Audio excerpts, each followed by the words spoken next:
real regulation and real oversight. The disaster in East Palestine is just, the latest incident to prove that our rail industry is very broken. Which side are you on? Which side are you on?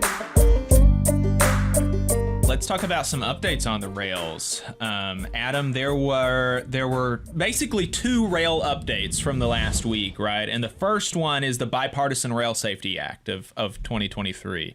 What's your understanding of that? Yeah, I found a statement from the Brotherhood of Locomotive Engineers and Trainmen, BLET, and they are backing the Bipartisan Rail Safety Act of 2023, but their letter of support is pretty clear that it's not sufficient. A couple of things from their release.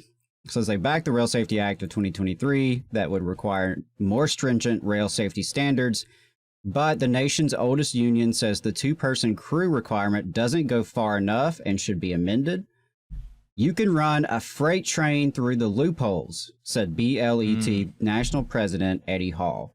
So, it's one of those where it's like, okay, Congress is doing something for a change, possibly. But if they're saying you can run a freight train through the loopholes, that does not make me feel all that safer about what's happening on our railroads. And if I was a rail worker, I certainly wouldn't feel all that much safer about it. Oh, and hey, this Eddie Hall guy, he's that rail worker that just defeated the incumbent international so he's president. The new he's president. He's the new guy. Yeah. He was just elected in December. And so he defeated Dennis Pierce, the former president. Yeah, so that's interesting. I wonder how Dennis would have reacted to that. Yeah, I mean, he's, so the new president goes on to say, quote, if the language is not precise, the Class 1 railroads will avoid the scope of the law without violating the law, yet again putting the safety of our members and the American communities in harm's way. So I think if you are in Congress and you would all give a damn about American communities and workers, listen to what the union has to say about the loopholes in the Bipartisan Rail Safety Act. Yeah. Do something about it. There was also another update involving one of the other unions, BMWED, Brotherhood of Maintenance Away Employees. They had reached an agreement on sick leave with Norfolk Southern. We mentioned that, I believe, last week, that, a couple of the carriers are starting to grant some degree of sick leave. It's insufficient. It's not what the workers have asked for, but it's, it is some sick leave. It seems like company is making some concessions. Well, we found out this week it's a little sketchier than that, even.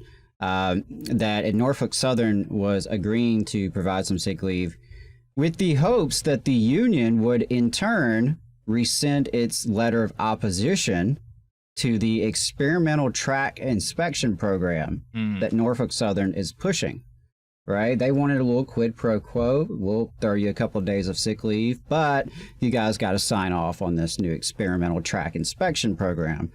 Because, who wouldn't trust Norfolk Southern right now in inspecting their own tracks? What could go wrong? What could possibly go wrong?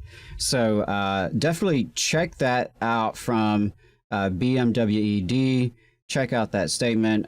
They did post it on their official Twitter account a couple of days ago if you want to get more details there. And there was one last thing, which is The Guardian put out an article this week saying, this is from Michael Sanito, and the title... He's good. The title is Leaked Audio Reveals U.S. Rail Workers Were Told to Skip Inspections as Ohio Crash Prompts Scrutiny to Industry. This was an exclusive report with The Guardian. An employee says the manager told her to stop marking cars for repair as the Ohio Derailment brings a hard look at the industry's record of blocking safety rules. So check that out. I'll drop a link in the chat.